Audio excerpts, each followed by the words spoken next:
Today's Baltic Defence review video is a little different than normal. It's less of us presenting information and more of a vlog-style video, sharing our experience in attending the activation ceremony of the 45 Panzerbrigade in Vilnius, Lithuania. So it's not so much our experience as much as it was Christoph's experience. However, due to poor recording quality and background noise, as well as for the sake of consistency, it was better that I, Matthew, continue with narration. The big event took place on May 22nd. In the lead-up to the event, it was clear that authorities and all levels of government were pushing for public participation and attendance.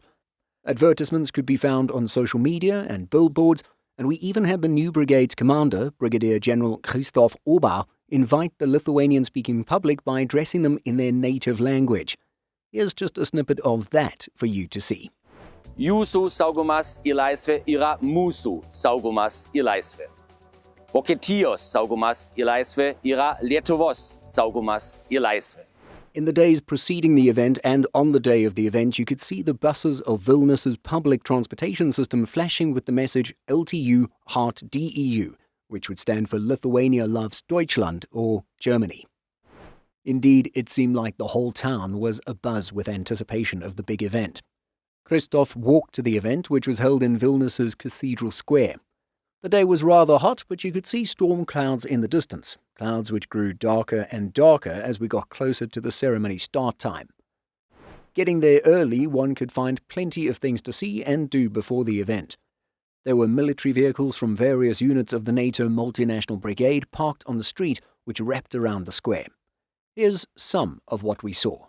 A pair of PZH-2000s from the Bundeswehr, a Puma infantry fighting vehicle also from the Bundeswehr, a CV-90 from the Norwegian Army, JLTVs from the Lithuanian Army, a German tank bridge layer Biber, some Leopard 2A6s from the Bundeswehr, a KOVS Titus 6x6 armoured communications vehicle from the Czech Army, and a Fennec four-wheeled armoured reconnaissance vehicle operated by the Dutch. There was also a free merchandise stand for people to grab memorabilia. This included pins, stickers, postcards and lanyards. Considering the special event and the significance of the brigade, anything branded with the new unit's crest seems like a pretty special item to take home. We definitely got a few to share with our supporters. In the minutes before the start of the event, Christoph was standing at one end of the square and in the corner of his eye caught one soldier saluting another. Upon closer inspection, he realized the soldier receiving the salute was none other than the aforementioned Brigadier General Krzysztof Oba. Seemingly just standing around for a few minutes, we definitely regret not having more courage to go and say hello and maybe grab a selfie. But shortly after that, the ceremony began. We won't get into too much of what went on with the ceremony. As you would guess, there were a lot of speeches, all talking about the same thing, the special relationship between Lithuania and Germany, and the importance of German forces being here to deter the aggressor. Some Lithuanian leaders tried their hand at German.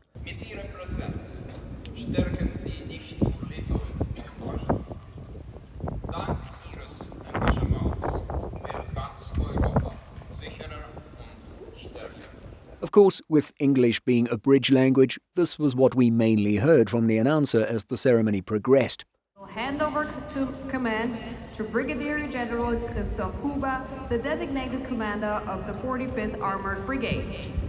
As mentioned earlier, the skies grew darker and darker, and at one point fairly heavy rain swept across the event, soaking the soldiers, the marching band, and of course all the onlookers. It wouldn't stay for long, but definitely left many people with wet socks and shoes. While Christoph was filming a little bit of the speech from German Defense Minister Boris Pistorius, he heard a thud and some gasps from the crowd. Shortly after, medics rushed to a soldier who had fainted. We are true to our word and we stand by our friends. One truth is crystal clear. Anyone who's been in the military will have likely endured long ceremonies and may have heard of fellow soldiers passing out. At least for Christoph and his experience in the Canadian military, he was always reminded that there was no shame in taking a knee if one was feeling faint. Better to take a knee than lose some teeth, leaders would say. For soldiers watching, it's also a reminder not to lock your knees for long periods of time, as this restricts blood flow coming back up from the legs, increasing the likelihood of passing out. Thankfully, in this case, on-duty military medics did come to the aid of the fallen soldier and rushed him off the parade square. The speech of German Chancellor Friedrich Merz raised a connection with the event and the Baltic Way event, which took place in 1989, with Vilnius being one end of this Hands Across the Baltics protest against Soviet occupation. This most certainly would have resonated with Lithuanians, especially the older ones who experienced the event for themselves. Soon enough, the colours of the new brigade were uncased and special streamers were attached by government officials. Brigadier General Orba then officially took his place as commander of the newly activated brigade.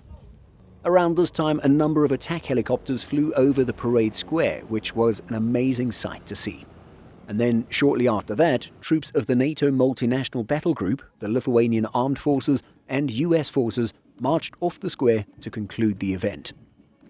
So that's really everything that happened, although we would highly encourage you to check out the official videos of the event to hear the speeches in full. Again, to all the German soldiers in Lithuania or coming here soon, welcome to Lithuania, and thank you for your service.